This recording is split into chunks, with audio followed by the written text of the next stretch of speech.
जो मनुष्य सफला एकादशी व्रत की इस दिव्य कथा को श्रद्धा के साथ एक बार भी श्रवण कर लेता है, उसके जीवन में दरिद्रता, विफलता और निराशा स्थायी नहीं रह सकती। दर्शक बंधु, आज का यह पावन क्षण कोई साधारण समय नहीं है। यह वह दुर्लभ अवसर है जब स्वयं भगवान श्री हरि विष्णु बिना बुलाए भक्त के जीवन में प्रवेश करते हैं और उसकी टूटी हुई आशाओं को नया बल प्रदान करते हैं। आज का यह शुभ दिन है सफला एकादशी, वह एकादशी जो असफलताओं को सफलता में और अंधकार को प्रकाश में बदल देने की अद्भुत शक्ति रखती है। शास्त्रों में वर्णित है कि सफला एकादशी केवल एक व्रत नहीं, बल्कि जीवन की दिशा बदल देने वाला आध्यात्मिक साधन है। जब मनुष्य निरंतर प्रयास के बाद भी असफलता का सामना करता है, जब भाग्य प्रतिकूल प्रतीत होता है और हर मार्ग बंद सा दिखाई देता है, तब सफला एकादशी का व्रत और उसकी कथा मनुष्य के भीतर सोई हुई आस्था को जागृत करती है। यह वह एकादशी है जो टूटे हुए आत्मविश्वास को फिर से खड़ा कर देती है। बहुत कम लोग यह जानते हैं कि सफला एकादशी का वास्तविक अर्थ केवल उपवास करना नहीं है। यह मन, विचार और कर्म की शुद्धि का पर्व है। यह धैर्य की परीक्षा है, विश्वास की साधना है और प्रभु के प्रति पूर्ण समर्पण का प्रतीक है। कहा जाता है कि इस दिन भगवान विष्णु अपने भक्त की पुकार को कभी अनसुना नहीं करते। जो भक्त सच्चे हृदय से इस एकादशी की कथा को सुनता है, उसके जीवन की पुरानी बाधाएं स्वयं मार्ग से हटने लगती हैं। उसके कष्ट धीरे धीरे ऐसे समाप्त होने लगते हैं जैसे सूर्य के उदय होते ही कोहरा लुप्त हो जाता है। दर्शक बंधु, यह कथा केवल सुनने के लिए नहीं है, यह अनुभव करने के लिए है। यह उन लोगों के लिए है जिनके भीतर पीड़ा का सागर उमड़ रहा है, जो भीतर से टूट चुके हैं और जिन्हें लगता है कि अब कोई समाधान शेष नहीं रहा। शास्त्रों में स्पष्ट कहा गया है कि सफला एकादशी की कथा के श्रवण मात्र से संचित पाप क्षीण होने लगते हैं और जीवन में शुभता का प्रवेश होने लगता है। आज की इस पावन कथा में केवल घटनाएं नहीं हैं, बल्कि वे गूढ़ शिक्षाएं छिपी हैं जो मनुष्य को कर्म, धर्म और भक्ति का वास्तविक मार्ग दिखाती है। इसलिए इस कथा को शांत चित्त और पूर्ण श्रद्धा के साथ सुनिए। मन में किसी प्रकार का संदेह न रखें। संभव है कि यही कथा आपके जीवन की उस समस्या का उत्तर बन जाए जिसका समाधान आप वर्षों से खोजते आ रहे हैं। दर्शक बंधु, आगे बढ़ने से पहले एक अत्यंत महत्वपूर्ण बात जानना आवश्यक है। हमारे प्राचीन धर्म ग्रंथों, विशेष रूप से गरुड़ पुराण और विष्णु पुराण में स्पष्ट उल्लेख है कि एकादशी व्रत की कथा को बीच में छोड़ देना व्रत के पूर्ण फल से वंचित कर देता है। अधूरी कथा मन में श्रद्धा के स्थान पर संशय को जन्म देती है और यही संशय धीरे धीरे भक्ति को कमजोर कर देता है। एकादशी व्रत केवल भूखे रहने का नाम नहीं है। यह मन, वचन और कर्म तीनों की पवित्रता का संकल्प है। इसकी कथा उस व्रत की आत्मा होती है। जो व्यक्ति इस कथा को आरंभ से अंत तक श्रद्धा के साथ सुनता है, उसके जीवन से नकारात्मकता, विफलता और मानसिक पीड़ा स्वतः दूर होने लगती है। लेकिन जो इसे अधूरा छोड़ देता है, वह उस दिव्य संदेश को पूर्ण रूप से समझ नहीं पाता। इसलिए आप सभी से विनम्र अनुरोध है कि आज की इस सफला एकादशी व्रत कथा को अंत तक अवश्य सुने। यह केवल एक धार्मिक कथा नहीं, बल्कि जीवन का दर्पण है जिसमें आप अपने कर्मों, विचारों और आचरण का सत्य देख पाएंगे। संभव है कि इस कथा का कोई एक वाक्य, कोई एक प्रसंग आपके जीवन की वर्षों पुरानी बाधा को समाप्त कर दे। और दर्शक बंधु, यदि आप स्वयं को सच्चा सनातनी मानते हैं, यदि आपके हृदय में भगवान श्री हरि विष्णु के प्रति श्रद्धा है, तो यह आपका कर्तव्य बनता है कि इस पावन संदेश को दूसरों तक भी पहुंचाए। इसे अपने परिवार, मित्रों और प्रियजनों के साथ साझा करें ताकि वे भी इस व्रत के दिव्य प्रभाव को अनुभव कर सकें। इसलिए इस कथा को लाइक करें, इसे साझा करें और हमारे सब्सक्राइब अवश्य करें ताकि एकादशी व्रत, धर्म और जीवन की गूढ़ शिक्षाएं निरंतर आप तक पहुंचती रहे। तो आइए प्रभु श्री हरि विष्णु के नाम का स्मरण करते हुए पूर्ण श्रद्धा और विश्वास के साथ इस पावन सफला एकादशी व्रत कथा की शुभ शुरुआत करते हैं। बहुत समय पहले की बात है। एक राजेंद्रपुर नाम का गांव हुआ करता था। गांव बहुत सुंदर और हरियाली से भरा हुआ था। चारों तरफ हरे हरे खेत, उनमें लहलहाती फसलें, गांव के बीच से बहती एक नन्ही सी नदी जिसका पानी इतना स्वच्छ था कि सीधे पिया जा सकता था। गांव के लोग साधारण थे, पर उनके हृदय बहुत बड़े थे। सुबह सुबह मंदिरों की घंटियां बज उठती और शाम को आरती की भक्तिपूर्ण धुनें पूरे गांव में गूंज उठती। ऐसे ही पवित्र गांव में रहता था एक हरिया नाम का मेहनती किसान। हरिया सचमुच अपने नाम के अनुरूप ही था, हरा भरा, मेहनत से भरा हुआ। सूरज निकलने से पहले ही उठ जाता, बैलों को जोतता और अपने खेतों में पसीना बहाता। उसकी धर्मपत्नी का नाम था रत्ना। जैसे हीरा किसी आभूषण की शोभा बढ़ाता है, वैसे ही रत्ना उस घर की शोभा थी। सादगी की मूर्ति, परिश्रम से भरी हुई। घर संभालना, खाना बनाना, बच्चों को संभालना और कभी कभी खेतों में भी हरिया का हाथ बंटाना। उनके 2 बेटे और एक बेटी थी। बड़ा बेटा राजू, जो कि शहर में रहकर पैसे कमाता था, पर उतने पैसे में तो शादी हो नहीं पाती थी। शहर की महंगाई में उसकी कमाई बस अपने गुजारे भर को ही पर्याप्त हो पाती थी। घर भेजने के लिए कुछ खास बचता नहीं था। छोटा बेटा महेश, वह हमेशा अपने पापा के काम में हाथ बटाया करता था। खेतों में, खलिहान में, मवेशियों की देखभाल में, हर जगह महेश अपने पिता का सहारा था। और उनकी बेटी उर्मिला, उर्मिला तो जैसे भगवान विष्णु की परम भक्त बनकर ही इस संसार में आई थी। वह दिन भर भगवान विष्णु जी की पूजा में लगी रहती थी।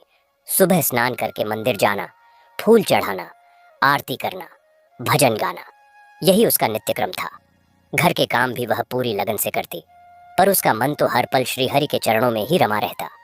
परिवार सुखी था, प्रेम से रहता था, पर एक चिंता ने उनके सुख के आकाश में बादल बनकर छाया रखा था। वह थी उर्मिला की शादी। उर्मिला की उम्र हो चुकी थी और एक अच्छा सा रिश्ता भी आ चुका था। लड़का भी अच्छा था, परिवार भी संपन्न था, पर हरिया के पास इतने पैसे न थे कि वह अपनी बेटी की शादी का खर्च उठा सके। दहेज तो वो देना ही नहीं चाहता था, पर शादी का बुनियादी खर्च, भोज, कपड़े, कुछ जरूरी सामान, इन सब के लिए भी काफी रकम चाहिए थी। राजू से जितने पैसे आते वो घर के रोजमर्रा के खर्च में ही खप जाते। खेत की आमदनी भी केवल गुजारा चलाने भर की थी। इसी कारण उन्होंने उर्मिला की शादी को रोक दिया था, टाल दिया था। यह बात उर्मिला के हृदय में एक कांटे की तरह चुभती थी, पर वह कभी अपने माँ बाप के सामने इसकी शिकायत नहीं करती। वह समझती थी कि मेरे माता पिता मेरी खुशी के लिए ही तो चिंतित हैं। पर हरिया और रत्ना का हृदय टूटा जाता था जब वे देखते कि उनकी बेटी की उम्र बढ़ती जा रही है और वे उसके लिए कुछ नहीं कर पा रहे। एक दिन की बात है, पौष महीने का कृष्ण पक्ष चल रहा था। ठंड अपने चरम पर थी, कोहरे ने सब कुछ ढक रखा था। हरिया सुबह उठा और खेत की ओर चल दिया। आज गेहूं की बुआई का आखिरी दिन था, बीज भी कम थे, पर हरिया ने सोचा जो है उसमें ही काम चलाएंगे, भगवान भला करेगा। पर जैसे ही वह खेत के पास पहुंचा, उसकी सांसें रुक सी गईं। रात को किसी जंगली सुअर ने खेत में घुसकर बड़ा हिस्सा बर्बाद कर दिया था। जो बीज उसने कल तक बोए थे वे सब उखाड़े हुए पड़े थे। हरिया का सिर चकराने लगा। वह वहीं खेत के किनारे बैठ गया, आंखों से आंसू निकल पड़े। हे प्रभु, उसने कहा, मैंने कौन सा पाप किया है? मैंने कभी किसी का बुरा नहीं चाहा, हमेशा मेहनत की, फिर यह दिन क्यों देखना पड़ रहा है? उसकी आवाज में इतनी पीड़ा थी कि आस पड़ोस के पेड़ पौधे भी मानो सुन्न हो गए हों। घर लौटकर हरिया ने रत्ना को सब कुछ बताया। रत्ना के चेहरे का रंग उड़ गया। वे दोनों चुपचाप बैठे रहे। उसी शाम राजू का पत्र आया। पत्र में लिखा था कि शहर में उसकी कंपनी ने कर्मचारियों की छंटनी शुरू कर दी है और उस पर भी नौकरी जाने का खतरा मंडरा रहा है। इस महीने वह घर पैसे नहीं भेज पाएगा। यह खबर एक और गहरा घाव थी। घर का वातावरण और भी भारी हो गया। महेश चुपचाप बैठा सब कुछ देख रहा था। उसने कहा, पापा, मैं शहर जाकर कोई काम ढूंढ लेता हूँ। पर हरिया ने उसे रोक दिया। नहीं बेटा, तू यहीं रह। तेरे बिना खेत की देखभाल कौन करेगा? हम सब मिलकर इस संकट से निकलेंगे। इन सब बातों से अनजान उर्मिला अपनी दिनचर्या में लगी हुई थी। उसने देखा कि घर में उदासी छाई हुई है। वह समझ गई कि कारण क्या है। उस रात वह अपने छोटे से पूजा घर में बैठी भगवान विष्णु से प्रार्थना कर रही थी। हे प्रभु, मेरे माता पिता की चिंता दूर करो, हमारे घर से यह गरीबी हटा दो। मैं तो कुछ नहीं चाहती, पर मेरे माँ बाप का दुख देखा नहीं जाता। उसकी आंखें नम थीं। तभी उसकी नजर कैलेंडर पर पड़ी। उसमें लिखा था पौष कृष्ण एकादशी, सफला एकादशी। उर्मिला ने सुना था कि सफला एकादशी का व्रत बहुत फलदायी होता है। यह सभी मनोकामनाएं पूरी करती है। उसने ठान लिया कि वह यह व्रत पूरी श्रद्धा से करेगी। सफला एकादशी का दिन आया। उर्मिला ने सूर्योदय से पहले उठकर स्नान किया, साफ वस्त्र पहने और पूजा की तैयारी की। उसने दिन भर निर्जला व्रत रखने का संकल्प लिया था। पूरे दिन वह भगवान विष्णु के नाम का जप करती रही। ऐयुएम नमो भगवते वासुदेवाय। शाम को गांव के बुजुर्ग बाबा रामदास, जो कि धर्मगुरु थे, उन्होंने सफला एकादशी की कथा सुनानी शुरू की। पूरा गांव इकट्ठा हुआ। उर्मिला भी वहां गई। बाबा रामदास ने कथा सुनाई कि कैसे एक राजा महिध्वज के पुत्र चित्रसेन ने अपने पिता की हत्या का बदला लेने के लिए भी इस व्रत का पालन किया था, और कैसे भगवान विष्णु ने उसे दर्शन देकर न केवल उसके पाप धोए बल्कि उसे सभी सुख प्रदान किए। कथा में विष्णु जी के चमत्कारों का वर्णन था, कैसे वे भक्त की पुकार सुनकर उसके दुख हरने को तत्पर रहते हैं। उर्मिला ने पूरे मन से कथा सुनी। उसका हृदय भक्ति से भर गया। कथा समाप्त होने पर उसने प्रण किया कि वह अगले साल भी यह व्रत करेगी और तब तक नियमित पूजा करती रहेगी। समय बीतता गया। 1 साल पूरा हो गया। उर्मिला ने हर दिन भगवान विष्णु की पूजा की। घर की स्थिति में कोई खास सुधार नहीं हुआ था। खेत की फसल औसत रही। राजू की नौकरी तो बच गई थी, पर वह अभी भी ज्यादा पैसे नहीं भेज पा रहा था। उर्मिला की शादी का प्रश्न अभी भी अनुत्तरित था। फिर पौष मास आया। एक बार फिर सफला एकादशी का पावन दिन आ गया। उर्मिला ने पिछले साल से भी अधिक उत्साह के साथ व्रत रखा। पूरा दिन उपवास, जप, ध्यान। शाम को फिर कथा सुनने गई। कथा के बाद जब सभा समाप्त हुई और लोग चले गए तो उर्मिला मंदिर में ही बैठी रही। मंदिर का दिया टिमटिमा रहा था। भगवान विष्णु की मूर्ति पर चंदन का लेप चढ़ा था। वह प्रसन्न मुख कमल से मानो उर्मिला की ओर देख रहे थे। उर्मिला ने आंखें बंद की और पूरे हृदय से प्रार्थना की, हे प्रभु, हे जगत पालक, हे हरिरूप, हे विष्णु, आप सबके दुख हरने वाले हैं। आप ही हैं जो शरणागत की रक्षा करते हैं। मैं आपकी एक छोटी सी भक्त हूँ। मेरे पास कुछ नहीं है, केवल आपके प्रति अगाध श्रद्धा है। हे प्रभु, कब आप हमारे घर की गरीबी, कष्ट, पीड़ा हरोगे? हे हरिरूप, हे विष्णु, हमें इस गरीबी से मुक्त करोगे। मेरे पिता दिन रात मेहनत करते हैं पर फसल नहीं होती। मेरे भाई की कमाई बमुश्किल गुजारा चलाती है। मेरी माँ का हृदय टूटा जा रहा है और मैं तो बस यही चाहती हूँ कि मेरे माता पिता सुखी रहें। प्रभु, आपकी लीला अपरंपार है। आप एक पल में राजा को रंक और रंक को राजा बना सकते हो। मैं कुछ नहीं मांगती, केवल इतना कि मेरे परिवार के चेहरों पर फिर से मुस्कान लौट आए। उर्मिला की आंखों से आंसू की धारा बह निकली। वह इतनी गहन भावावस्था में थी कि उसे आसपास का होश ही न रहा। तभी एक अद्भुत घटना घटी। मंदिर में अचानक एक दिव्य प्रकाश फैल गया। घी का दिया और तेज से जलने लगा। सुगंधित हवा के झोंके महसूस हुए। उर्मिला ने आंखें खोली तो देखा कि भगवान विष्णु की मूर्ति से प्रकाश निकल रहा है। उसने विश्वास नहीं किया। अपनी आंखें मली, पर प्रकाश और तेज हो गया। तभी एक मधुर दिव्य आवाज उसके कानों में गूंजी, जैसे कोई शंख ध्वनि और वीणा का मिला-जुला स्वर हो। उर्मिला, मेरी प्रिय भक्त, तेरी भक्ति से मैं प्रसन्न हूँ। तेरे हृदय की पीड़ा मैंने सुनी है। जिस सच्चे मन से तूने मेरी आराधना की है, वह मेरे हृदय को छू गई है। तेरा विश्वास अटूट है और एक अटूट विश्वास कभी निष्फल नहीं जाता। सुन, मैं तुझे एक कथा सुनाता हूँ। इस कथा को सुनकर तुझे धैर्य और विश्वास मिलेगा। उर्मिला ने आंखें बंद कर ली। उसका मन पूरी तरह शांत हो गया। भगवान विष्णु की वह दिव्य आवाज उसे एक और लोक, एक और युग में ले गई। बहुत पुरानी बात है। द्वापर युग के अंतिम दिनों की। एक गांव था, वृंदावन से कुछ दूर। वहां एक बहुत ही गरीब ब्राह्मण रहता था, जिसका नाम था सुदामा। सुदामा की दशा तेरे घर से भी ज्यादा दयनीय थी। उसके पास खाने के लिए दाने नहीं होते थे, पहनने के लिए ठीक से कपड़े नहीं होते थे। उसकी झोपड़ी टपकती थी। पर सुदामा के पास एक अनमोल धन था, उसकी भक्ति और उसका एक मित्र। और वह मित्र था स्वयं श्री कृष्ण, जो इस समय द्वारिका के राजा थे। सुदामा की पत्नी सुशीला उससे बहुत प्रेम करती थी, पर गरीबी के कारण उनका जीवन बहुत कष्टमय था।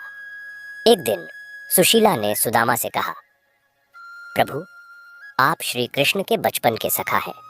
वे आपको बहुत प्रेम करते हैं। क्यों ना आप एक बार द्वारिका चलकर उनसे मिलाएं।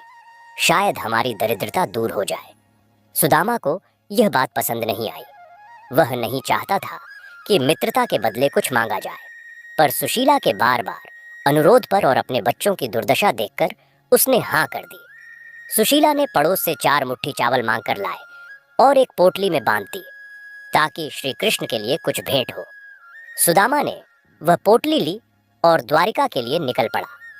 लंबी यात्रा के बाद जब वह द्वारिका पहुंचा तो उसकी दशा देखकर कोई नहीं कह सकता था कि यह राजा का मित्र है। फटे कपड़े, दुबला पतला शरीर।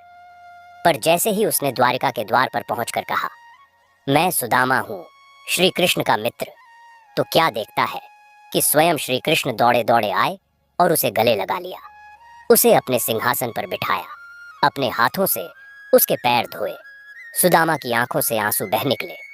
उसने वह चावलों की पोटली छुपाने की कोशिश की, पर श्री कृष्ण ने छीन ली और बड़े प्रेम से चावल खाए। सुदामा कुछ दिन वहां रहा। श्री कृष्ण ने उसकी खूब सेवा की, पर सुदामा ने अपनी गरीबी का जिक्र तक नहीं किया। जब वह लौटने लगा तो श्री कृष्ण ने उसे विदा किया, पर कुछ देने की बात नहीं की। सुदामा वापस चल पड़ा। रास्ते में उसने सोचा, अच्छा हुआ मैंने कुछ नहीं मांगा। मित्रता तो निस्वार्थ होनी चाहिए। पर जब वह अपने गांव के पास पहुंचा तो उसने क्या देखा? वहां उसकी टूटी झोपड़ी की जगह एक सुंदर महल खड़ा था। उसकी पत्नी और बच्चे सुंदर वस्त्र पहने हुए थे। घर में धन धान्य भरा हुआ था। सुदामा समझ गया, यह सब उसके मित्र श्री कृष्ण की कृपा थी। उन्होंने सब कुछ दे दिया था, बिना मांगे ही, क्योंकि भगवान अपने भक्त का हृदय पढ़ लेते हैं। वे जानते हैं कि उनके भक्त को किस चीज की जरूरत है और वह उसे दे देते हैं, वह भी ऐसे कि भक्त का अहंकार भी न टूटे। दिव्य आवाज थम गई। उर्मिला को लगा जैसे कोई उसके सिर पर हाथ फेर रहा है। वह आवाज फिर गूंजी, उर्मिला देख, सुदामा ने कुछ नहीं मांगा, फिर भी सब कुछ पा लिया।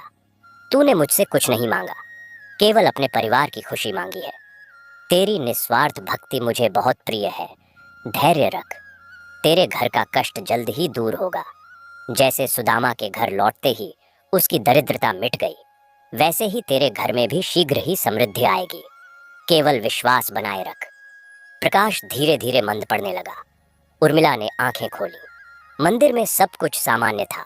दिया टिमटिमा रहा था, पर उर्मिला के हृदय में एक अद्भुत शांति और विश्वास भर गया था। वह घर लौटी। उस रात उसे गहरी नींद आई। अगले दिन से ही चमत्कारिक घटनाएं होनी शुरू हुईं। हरिया सुबह उठा तो देखा कि उसका एक बैल, जो कई दिनों से बीमार चल रहा था, पूरी तरह स्वस्थ हो गया है और जोर जोर से रंभा रहा है। रत्ना ने अनाज का बर्तन खोला तो देखा कि कल जो अनाज खत्म होने वाला था वह आज आधा भरा हुआ है। उन्होंने इसे संयोग माना, पर अगले हफ्ते हरिया को खेत में काम करते हुए एक पुराना घड़ा मिला। जब उसने उसे खोद कर निकाला तो देखा कि उसमें पुराने सिक्के भरे हुए हैं। सोने चांदी के नहीं, पर पुराने तांबे के सिक्के, जो प्राचीन और मूल्यवान थे। हरिया ने उन्हें शहर ले जाकर एक पुरातत्व विशेषज्ञ को दिखाया तो पता चला कि वे काफी कीमती हैं। उन्हें बेचकर हरिया को एक अच्छी रकम मिल गई। इसी बीच शहर से राजू का तार आया। तार में लिखा था कि उसकी कंपनी में उसे अचानक प्रमोशन मिल गया है और उसकी तनख्वाह दुगनी हो गई है। वह अगले महीने से अधिक पैसे घर भेज पाएगा। हरिया और रत्ना की आंखों में आंसू आ गए। यह सब संयोग नहीं हो सकता था। उन्होंने उर्मिला को देखा जो मुस्कुरा रही थी। उन्हें एहसास हुआ कि उनकी बेटी की भक्ति ने भगवान को प्रसन्न कर लिया है। अब उर्मिला की शादी की तैयारियां शुरू हो गईं। नए सिरे से रिश्ते की बात चली। लड़का और उसका परिवार अभी भी तैयार था। हरिया के पास अब पर्याप्त पैसे थे। शादी का दिन तय हुआ। शादी से कुछ दिन पहले गांव के मुखिया ने हरिया को बुलाया। उन्होंने कहा कि सरकार की एक नई योजना के तहत हरिया जैसे छोटे किसानों को बीज और खाद सब्सिडी पर मिलेगी। साथ ही एक निश्चित मूल्य पर फसल खरीदने की गारंटी होगी। यह खबर हरिया के लिए वरदान से कम नहीं थी। शादी का दिन आ गया। पूरा गांव उत्सव में शामिल हुआ। उर्मिला दुल्हन के रूप में अत्यंत सुंदर लग रही थी। विदाई के समय उर्मिला ने अपने माता पिता के चरण छुए। हरिया और रत्ना की आंखें नम थीं, पर अब दुख के नहीं, खुशी के आंसू थे। जब उर्मिला पालकी में बैठने लगी, तभी आकाश में बादल छा गए और हल्की हल्की फुहार पड़ने लगी। गांव के बुजुर्ग बाबा रामदास ने कहा, देखो, स्वयं इंद्रदेव आशीर्वाद देने आए हैं। भगवान विष्णु की कृपा से इस घर पर सदैव अन्न धन की वर्षा होती रहेगी। उर्मिला की शादी के बाद हरिया का परिवार धीरे धीरे समृद्ध होता गया। राजू की नौकरी अच्छी चल निकली। महेश ने नए तरीकों से खेती शुरू की और फसल अच्छी हुई। हरिया और रत्ना अब निश्चिंत थे। पर सबसे बड़ा बदलाव यह हुआ कि पूरा गांव ही उर्मिला की भक्ति से प्रभावित हुआ। अब गांव के हर घर में सफला एकादशी का व्रत किया जाने लगा। भगवान विष्णु के मंदिर में रोज सैकड़ों लोग पूजा करने आते। गांव का नाम राजेंद्रपुर से भक्तिपुर पड़ गया। उर्मिला अपने ससुराल में भी अपनी दिनचर्या जारी रखती। उसने अपने नए परिवार को भी भक्ति का पाठ पढ़ाया और कहते हैं कि जिस घर में सच्चे मन से भगवान विष्णु की पूजा होती है, वहां कभी दरिद्रता का वास नहीं होता। वह घर सदैव सुख समृद्धि से भरा रहता है। इस तरह उर्मिला की शादी के साथ ही राजेंद्रपुर गांव का वातावरण ही बदल गया। मानो प्रभु की कृपा की वर्षा ने सारी उदासी के धूल कणों को बहा दिया हो। पर भाइयों और बहनों, कहानी यहीं खत्म नहीं होती, क्योंकि जहां सच्ची भक्ति का बीज पड़ता है, वहां उसकी जड़ें और गहरी होती चली जाती हैं। उसकी शाखाएं दूर दूर तक फैलती हैं और उसके फल असंख्य लोगों के जीवन को मिठास से भर देते हैं। तो आइए अब हम देखते हैं कि उर्मिला के विदा होने के बाद उसके मायके और ससुराल में क्या क्या हुआ और कैसे एक छोटे से गांव की यह कथा दूसरे गांवों, दूसरे लोगों के लिए प्रेरणा का स्रोत बन गई। उर्मिला जब अपने ससुराल पहुंची तो वह गांव भी राजेंद्रपुर से कोई बहुत दूर नहीं था। नाम था शिवगढ़। शिवगढ़ भी एक सुंदर गांव था, पर वहां के लोग थोड़े अलग स्वभाव के थे। जहां राजेंद्रपुर में भक्ति और सामुदायिकता का भाव प्रबल था, वहीं शिवगढ़ के लोग अधिक व्यावसायिक और व्यस्त रहते थे। उर्मिला के ससुर श्री नारायण दास एक छोटी सी किराना दुकान चलाते थे। ईमानदार और सीधे साधे इंसान थे। सास माता शारदा देवी थोड़ी कठोर स्वभाव की थीं, पर दिल से अच्छी थीं। पति रमेश एक स्कूल में शिक्षक थे, शांत और विद्वान। नई दुल्हन के रूप में उर्मिला जब घर में आई तो सबने उसका स्वागत किया, पर सास का मन था कि बहू को घर के कामकाज में ही लगाए रखा जाए। पर उर्मिला ने अपनी दिनचर्या नहीं बदली। वह सुबह 4 बजे उठ जाती, स्नान करके अपने कमरे में ही भगवान विष्णु की एक छोटी सी प्रतिमा के सामने बैठकर पूजा अर्चना शुरू कर देती। पहले पहले तो सास को यह बात अच्छी नहीं लगी। एक दिन उन्होंने कहा भी, बेटी, घर के काम भी तो देखने होते हैं। इतनी सुबह उठकर बैठ जाना ठीक नहीं। नींद पूरी नहीं होगी तो दिन भर काम कैसे करेगी। उर्मिला ने विनम्रता से उत्तर दिया, माँ, प्रभु की पूजा के बिना मेरा दिन शुरू ही नहीं होता। मैं पूजा के बाद सारे काम पूरी लगन से करूंगी, आप चिंता न करें। और सचमुच उर्मिला पूजा के बाद इतनी फुर्ती से सारे काम करती कि सास भी दंग रह जाती। घर चमकने लगा, खाना स्वादिष्ट बनने लगा, और सबसे बड़ी बात, उर्मिला के मुखमंडल पर एक अलौकिक तेज और शांति थी जो सबको आकर्षित करती थी। धीरे धीरे घर के सदस्य भी उसकी दिनचर्या से प्रभावित होने लगे। रमेश, जो पहले सिर्फ पढ़ाई लिखाई तक ही सीमित था, उसने भी सुबह उठकर थोड़ी देर ध्यान करना शुरू कर दिया। सास शारदा देवी एक दिन बुखार से पीड़ित हो गईं। डॉक्टर ने दवा दी, पर आराम नहीं मिला। उर्मिला ने रात भर जागकर उनके सिरहाने बैठकर भगवान विष्णु के मंत्रों का जाप किया और उनके माथे पर गंगा जल से तिलक किया। सुबह होते होते सास का बुखार उतर गया और वे पूरी तरह स्वस्थ महसूस करने लगी। उस दिन के बाद सास का हृदय पिघल गया। उन्होंने उर्मिला से कहा, बेटी, तू जो करती है वह सही है। तेरी भक्ति ने मुझे ठीक कर दिया। और फिर क्या था, अब सास बहू दोनों सुबह मिलकर पूजा करने लगी। यह देख पड़ोस की कुछ महिलाएं भी आकर्षित हुईं और धीरे धीरे उर्मिला के घर पर एक छोटी सी सत्संग बैठक शुरू हो गई। उर्मिला उन्हें सफला एकादशी की कथा सुनाती, भगवान विष्णु के भजन गाती। इस तरह शिवगढ़ में भी भक्ति की एक नई लहर दौड़ पड़ी। इधर राजेंद्रपुर में हरिया और रत्ना का जीवन सुखमय तो था, पर उनके हृदय में एक टीस अब भी थी, अपनी बेटी की। उर्मिला की याद सताती थी।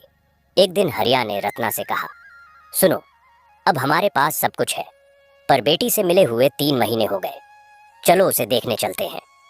रत्ना की आंखें चमक उठीं। दोनों ने कुछ मिठाइयाँ, कपड़े और गांव की उपज ली और शिवगढ़ के लिए निकल पड़े। जब वे उर्मिला के ससुराल पहुंचे तो देखकर हैरान रह गए। उर्मिला ने आंगन में तुलसी का एक सुंदर चबूतरा बनवाया हुआ था। उस पर दीप जल रहा था। घर के एक कमरे में छोटा सा मंदिर बना हुआ था, जहां भगवान विष्णु, लक्ष्मी जी और श्री कृष्ण की मूर्तियां विराजमान थीं। घर में एक अद्भुत शांति और सुगंध थी। उर्मिला ने माता पिता का स्वागत किया। उन्हें देखते ही उसकी आंखें भर आईं। सबने मिलकर प्रभु का आशीर्वाद लिया। दोपहर के भोजन के बाद बैठक में बातचीत होने लगी। हरिया ने बताया कि कैसे गांव में अब सब कुछ बदल गया है।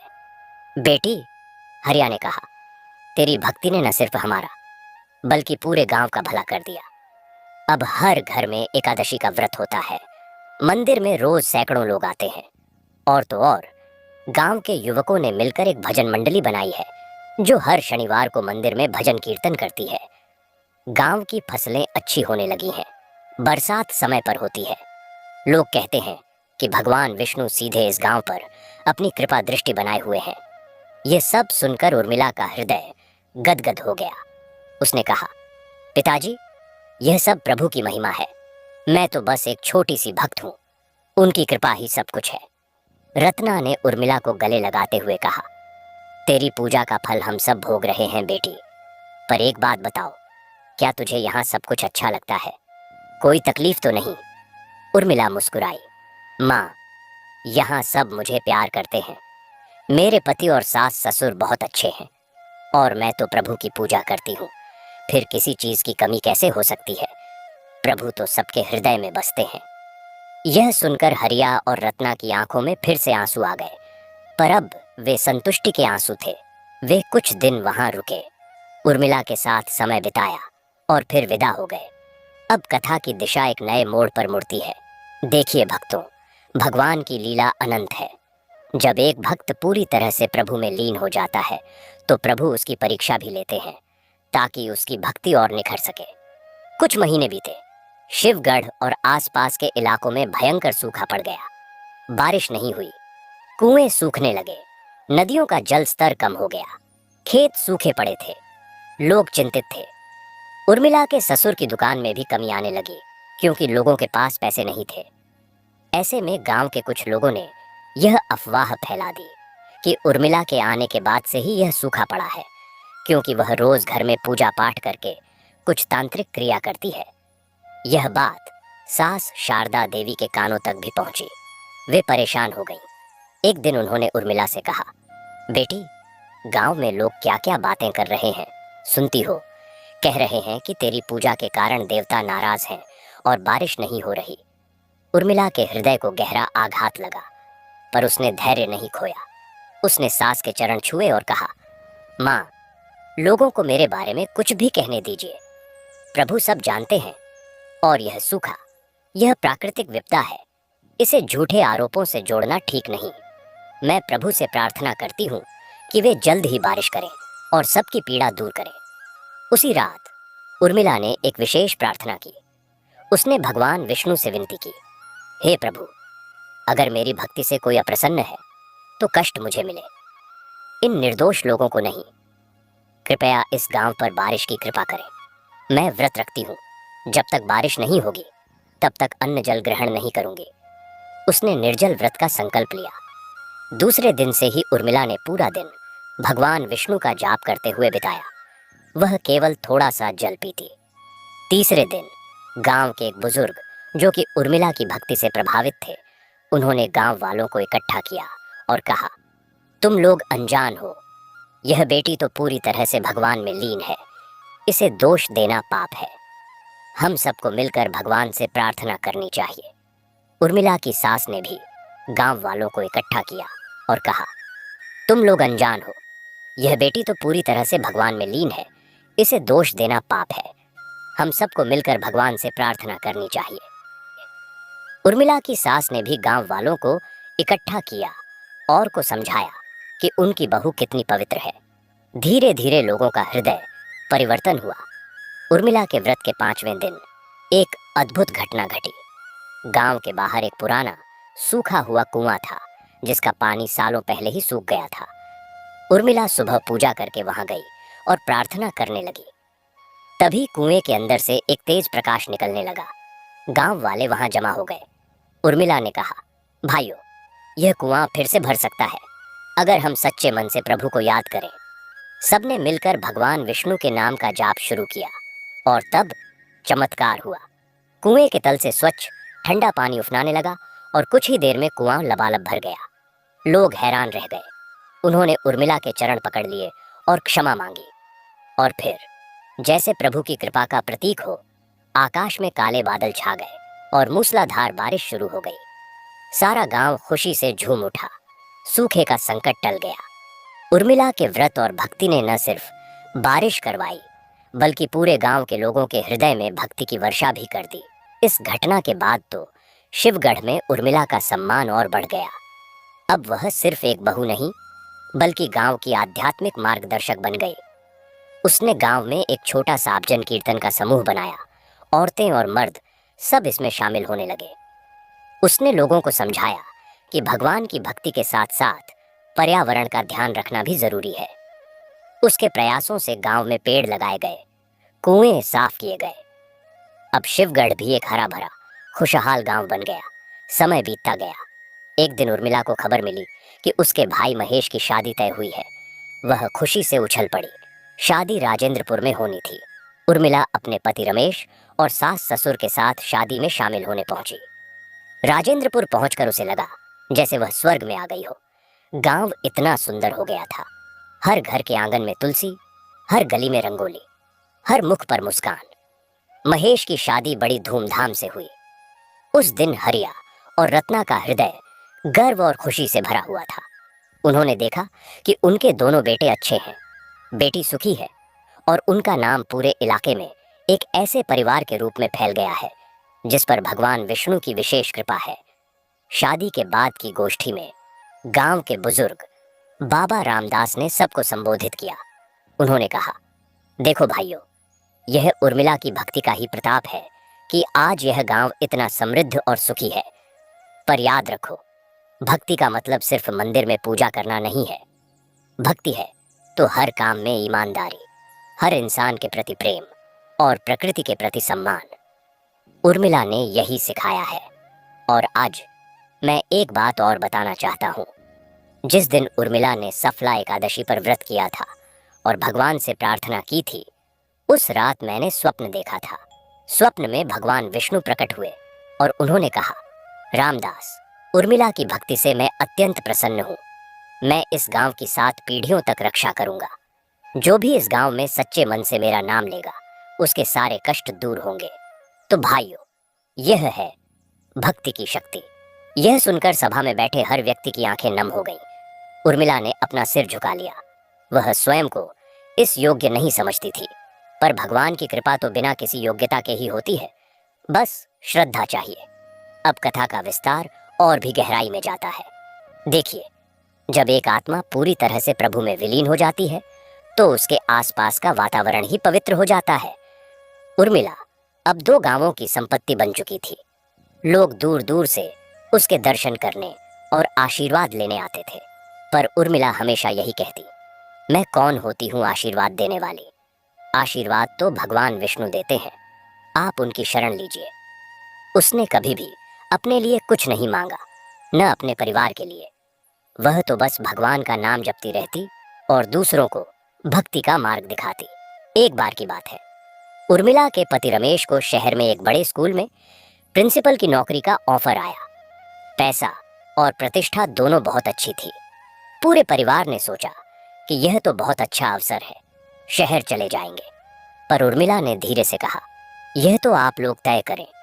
मेरा काम तो भगवान की पूजा करना है और वह तो हर जगह हो सकती है, पर मुझे लगता है कि गांव में रहकर हम और लोगों की सेवा कर सकते हैं, उन्हें भक्ति का पाठ पढ़ा सकते हैं। शहर की भागदौड़ में शायद यह संभव न हो। रमेश ने उर्मिला की बात गंभीरता से सुनी। उसने सोचा कि सचमुच धन और प्रतिष्ठा से ज्यादा महत्वपूर्ण है आत्मिक शांति और दूसरों की सेवा। उसने वह नौकरी ठुकरा दी और गांव में ही रहकर बच्चों को निःशुल्क पढ़ाने का काम जारी रखा। यह देखकर उर्मिला के हृदय को बहुत सुख मिला। फिर एक दिन उर्मिला को समाचार मिला कि उसके बड़े भाई राजू की शादी भी तय हो गई है। और यह और भी आश्चर्यजनक था कि राजू ने शहर की एक बहुत अच्छी खासी लड़की से शादी करने का निश्चय किया था। और लड़की वालों ने दहेज की मांग नहीं की, बल्कि उन्होंने कहा कि हमें एक भक्त परिवार में अपनी बेटी ब्याहनी है। सचमुच भक्ति की महिमा अपरंपार है। राजू की शादी भी धूमधाम से हुई और अब हरिया रत्ना के सारे बच्चे सुखी थे। अब उर्मिला की उम्र 50 साल की हो चुकी थी। उसके चेहरे पर भक्ति का तेज और बढ़ गया था। उसने अपना जीवन पूरी तरह से भगवान की सेवा और लोगों के कल्याण के लिए समर्पित कर दिया था। उसने गांव में एक छोटा सा आश्रम बनवाया जहां निःशुल्क भोजन सेवा चलती, बच्चों को नैतिक शिक्षा दी जाती और हर शाम भजन कीर्तन होता। दूर दूर से लोग इस आश्रम में आते और आत्मिक शांति प्राप्त करते। उर्मिला ने कभी भी अपने नाम से कुछ नहीं करवाया, सब कुछ भगवान विष्णु के नाम पर। वह कहती, यह सब श्री हरि का आश्रम है, मैं तो बस उनकी एक सेविका हूँ। और फिर वह दिन आया जब उर्मिला को लगा कि अब उसका शरीर जीवन के अंतिम पड़ाव पर है। उसने महसूस किया कि अब प्रभु उसे अपने पास बुला रहे हैं। उसने अपने परिवार वालों को इकट्ठा किया और कहा, मुझे लगता है कि अब मेरा समय आ गया है। मैंने इस जीवन में जो कुछ भी पाया वह सब प्रभु श्री विष्णु की कृपा से पाया। मैं चाहती हूँ कि मेरे बाद भी यहाँ भक्ति का दीपक जलता रहे। सभी एकादशी का व्रत अवश्य रखना, भगवान का नाम लेना और दूसरों की सेवा करना, यही सच्ची भक्ति है। परिवार के सदस्य रो रहे थे। उर्मिला ने उन्हें धीरज बंधाया। रो मत, यह तो शरीर की प्रक्रिया है, आत्मा अमर है। मैं हमेशा तुम्हारे साथ हूँ, भगवान के रूप में। अपने अंतिम दिन उर्मिला ने स्नान किया, साफ वस्त्र पहने और अपने पूजा घर में भगवान विष्णु की मूर्ति के सामने बैठ गई। उसने आंखें बंद की और एवं नमो भगवते वासुदेवाय मंत्र का जाप करने लगी। धीरे धीरे उसका जाप मंद पड़ने लगा। तभी कमरे में एक दिव्य प्रकाश फैल गया। सबने देखा कि भगवान विष्णु की मूर्ति से एक ज्योति निकलकर उर्मिला के शरीर में समा गई और फिर उर्मिला के चेहरे पर एक अलौकिक मुस्कान फैल गई और वह प्रभु में लीन हो गई। उसका शरीर निश्चल हो गया, पर उसके मुखमंडल पर इतनी शांति और तेज था कि लगता था जैसे वह सजीव ही हो। उर्मिला के देहावसान के बाद पूरे क्षेत्र में एक अद्भुत घटना घटी। उस वर्ष पौष मास में सफला एकादशी के दिन राजेंद्रपुर और शिवगढ़ दोनों गांवों में भारी बारिश हुई और बारिश के साथ ही आकाश से फूलों की वर्षा हुई। लोगों ने इसे दिव्य चिन्ह माना। उर्मिला के आश्रम को अब एक मंदिर में बदल दिया गया, जिसका नाम रखा गया श्री उर्मिला विष्णु मंदिर। यह मंदिर आज भी है और लोग दूर दूर से यहाँ आकर सफला एकादशी का व्रत रखते हैं, कथा सुनते हैं और अपने कष्टों से मुक्ति पाते हैं। और देखिए भक्तों, जब सत्य की ज्योति जलती है तो उसकी लौ कभी नहीं बुझती। वह हवा के झोंकों से और भी प्रज्वलित होती है और समय के थपेड़ों से और भी निखरती है। उर्मिला माँ की कथा का प्रकाश अब पूरे प्रदेश में फैल चुका था, पर अब वह एक नए युग के द्वार पर खड़ा था। आनंद के बाद अब मंदिर की बागडोर उसके पुत्र विवेक के हाथों में आई। विवेक ने प्रबंधन और प्रौद्योगिकी में उच्च शिक्षा प्राप्त की थी, पर उसका हृदय उसी तरह भक्ति से ओतप्रोत था जैसे उसके पूर्वजों का रहा था। विवेक ने देखा कि दुनिया तेजी से बदल रही है।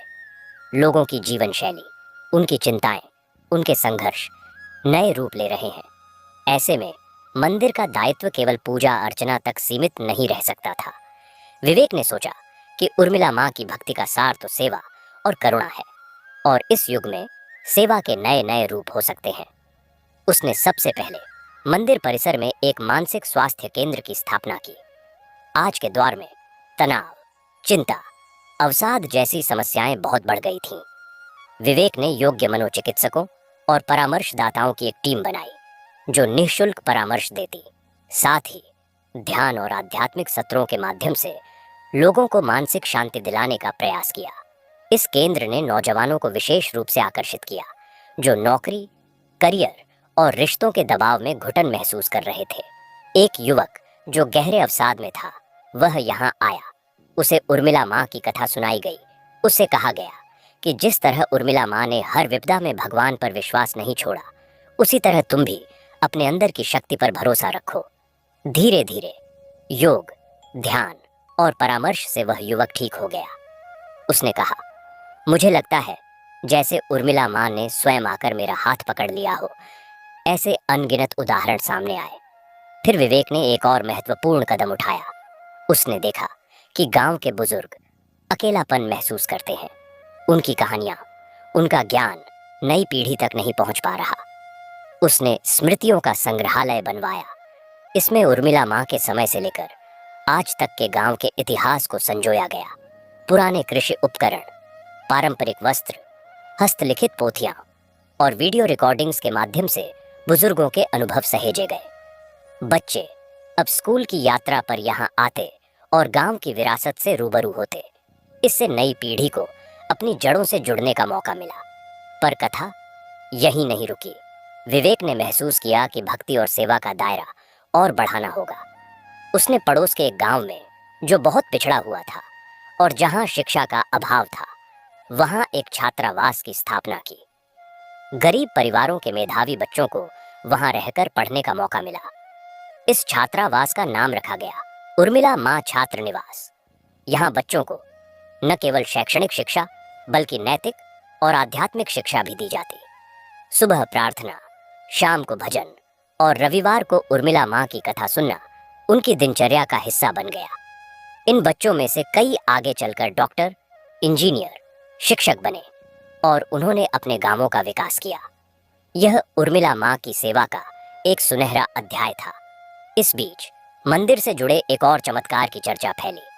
एक बार मंदिर के मुख्य द्वार पर एक अनाथ शिशु मिला। कोई नहीं जानता था कि वह कहां से आया है। मंदिर ट्रस्ट ने उस बच्चे की देखभाल की। उसे नाम दिया गया हरि। हरि मंदिर के वातावरण में पला बढ़ा। वह बचपन से ही बहुत तेज और भक्तिमय था। जब वह बड़ा हुआ तो उसने स्वयं को पूरी तरह भगवान की सेवा में समर्पित कर दिया। आश्चर्य यह था कि हरि के चेहरे पर एक अद्भुत समानता थी उर्मिला माँ के पति रमेश जी से। लोग कहने लगे कि शायद यह उर्मिला माँ का ही कोई रूप है या फिर रमेश जी का पुनर्जन्म। हरि ने मंदिर में एक नई ऊर्जा भर दी। उसका गायन इतना मधुर था कि लोग उसके भजन सुनकर भाव विभोर हो जाते। उसने कई नए भजनों की रचना की जो उर्मिला माँ की भक्ति और जीवन पर आधारित थे। इन भजनों ने लोगों के हृदय को छू लिया और दूर दूर तक प्रसिद्ध हुए। अब कथा एक और मोड़ पर पहुंची। विवेक को लगा कि पर्यावरण संरक्षण भी तो एक सेवा है, एक पूजा है। उर्मिला माँ ने भी तो पेड़ लगवाए थे, कुएं साफ करवाए थे। उसने मंदिर की जमीन का एक बड़ा हिस्सा उर्मिला वन के रूप में विकसित किया। इसमें सैकड़ों प्रकार के पौधे लगाए गए, विशेष रूप से उन पौधों जो पुराणों और आयुर्वेद में पवित्र माने गए हैं, जैसे पीपल, बरगद, तुलसी, आंवला, अशोक। इस वन को एक जैव विविधता पार्क के रूप में तैयार किया गया, जहां पक्षियों और छोटे जानवरों का भी बसेरा था। गांव के लोगों के लिए यह एक शांति और प्राकृतिक सौंदर्य का केंद्र बन गया। स्कूल के बच्चे यहां आकर प्रकृति के बारे में सीखते। इस वन ने गांव के जलवायु पर भी सकारात्मक प्रभाव डाला। फिर एक दिन एक बड़ी चुनौती आई। सरकार ने एक नई हाईवे परियोजना की घोषणा की, जिसके रास्ते में मंदिर का एक हिस्सा और उर्मिला वन आने वाला था। पूरे गांव में हड़कंप मच गया।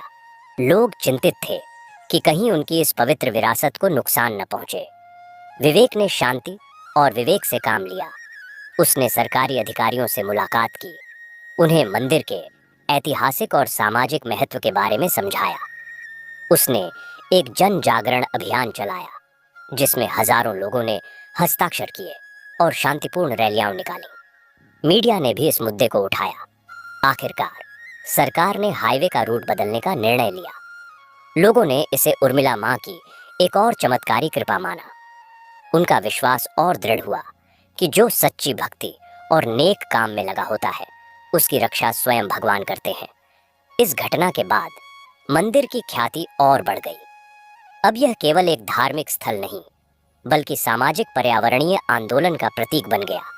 देश विदेश से लोग यहाँ आने लगे, न सिर्फ दर्शन के लिए, बल्कि इस मॉडल को समझने और अपने क्षेत्रों में लागू करने के लिए। विवेक ने एक ग्रामीण विकास प्रशिक्षण केंद्र शुरू किया, जहां अन्य गांवों के लोग आकर सीख सकते थे कि कैसे धर्म, शिक्षा, स्वास्थ्य और पर्यावरण को एक सूत्र में पिरोकर समग्र विकास किया जा सकता है। और फिर उर्मिला माँ की कथा ने एक साहित्यिक रूप ले लिया। एक प्रसिद्ध लेखक जो अपने जीवन में आध्यात्मिक शांति की तलाश में भटक रहे थे, वे इस मंदिर आए। उन्होंने यहाँ के वातावरण, लोगों की आस्था और उर्मिला माँ की कथा से प्रभावित होकर एक उपन्यास लिखा, एक आस्था का अमर वृक्ष। यह उपन्यास बहुत लोकप्रिय हुआ और इसने मंदिर की कथा को घर घर तक पहुंचा दिया। इस उपन्यास के बाद एक फिल्म निर्माता ने भी उर्मिला माँ के जीवन पर एक धारावाहिक बनाने का निश्चय किया। इस धारावाहिक ने टेलीविजन पर अभूतपूर्व लोकप्रियता प्राप्त की और करोड़ों लोगों के हृदय को छू लिया। इससे उर्मिला माँ की भक्ति का संदेश देश के कोने कोने में पहुंचा। अब मंदिर की गतिविधियां इतनी व्यापक हो गई थीं कि उनका प्रबंधन एक चुनौती थी।